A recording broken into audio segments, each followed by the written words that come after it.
డీసీసీలకు discipline must, పని చేయకుంటే పదవి వోస్ట్ అంటోంది కాంగ్రెస్. డీసీసీలతోటి 1-to-1 భేటీ అవుతోన్న మీనాక్షి నటరాజన్ వారి పనితీరుపై సమీక్షించారు. పని చేయని డీసీసీలపై చర్యలుంటాయన్నారు టీపీసీసీ చీఫ్ మహేష్ గౌడ్. మరోవైపు గాంధీ భవన్ రచ్చబండగా మారింది.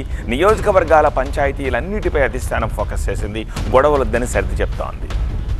తెలంగాణ పల్లెల్లో ఎవరైనా గొడవ పడితే గ్రామ పంచాయతీల దగ్గర పంచాయతీలు చేస్తారు. ఆ పంచాయతీ ఆఫీస్ను కచ్చీర్ అని కూడా పిలుస్తారు. ఎవరైనా గొడవలు పెట్టుకుంటే కచ్చీర్ కాడికి పిలుస్తామని వార్నింగ్ ఇస్తారు. ఇప్పుడు తెలంగాణ కాంగ్రెస్ కు గాంధీ భవన్ కచ్చీర్ లాగా మారింది. నియోజకవర్గాల ఇన్ఛార్జీలు, ఎమ్మెల్యేలు, డీసీసీలపై ఆగ్రహంగా ఉన్న వాళ్లంతా గాంధీ భవన్ గడప తొక్కుతున్నారు. గజ్వేల్ కాంగ్రెస్ నేతలు మైనంపల్లి వర్గం నర్సారెడ్డి గ్రూపుగా చీలిపోయారు. గాంధీ భవన్ లో పోటాపోటీ ఫిర్యాదులు చేసుకున్నారు. తమను సంప్రదించకుండా ఏకపక్షంగా 2 మండలాలకు అధ్యక్షులు ప్రకటించారని ఆగ్రహం వ్యక్తం చేశారు నర్సారెడ్డి. కమిటీలపై పీసీసీ పెద్దలకు ఫిర్యాదు చేశారు. మరోవైపు మైనంపల్లి వర్గం నర్సారెడ్డి పార్టీ లైన్ దాటారని క్రమశిక్షణ కమిటీకి ఫిర్యాదు చేసింది. తుంగతుర్తి గొడవపై త్వరలోనే అధిష్టానానికి నివేదిక సమర్పిస్తానన్నారు జగ్గారెడ్డి. తుంగతుర్తి గొడవపై మంత్రి కోమటిరెడ్డితోనూ మాట్లాడారు జగ్గారెడ్డి. ఆయన రూల్స్ ప్రకారమే వెళ్లాలని సూచించారన్నారు. పార్టీలో 3 ఏళ్లు పనిచేసిన వారికే పదవులు ఇవ్వాలి అన్నది ఏఐసీసీ రూల్ అన్నారు జగ్గారెడ్డి. 2 మండలాధ్యక్షులను నిబంధనలకు విరుద్ధంగా నియమించారన్నారు.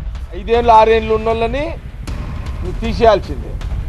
అండ్ 3 ఏళ్ళు కరెక్ట్గా ఉన్న వాళ్ళనే పెట్టాలి అని నాకు ప్రెసిడెంట్ గారు చెప్పినప్పుడు నేనేం చేసిన అంటే ఈ బ్లాక్ ఇప్పుడు ఇటోళ్ళ నాటు చేసేసి 3 ఏళ్ళ సీనియార్ని చూసే పెట్టిన. అట్లా అందరి వాళ్ళు మినిస్టర్ ఉండని లేకపోతే సీఎం గారు ఉండని ఎవరైనా ఉండని నిబంధన ఏఐసీసీ అందరికీ అదే ఉంటుంది కదా. ఇక కాబట్టి ఇక్కడ 3-4 మండలాల్లో ఏఐసీసీ పరిధిలో లేదా నేను రిపోర్ట్లో రాస్తుంటే అనేది అప్పీల్ పెట్టుకున్నాడు.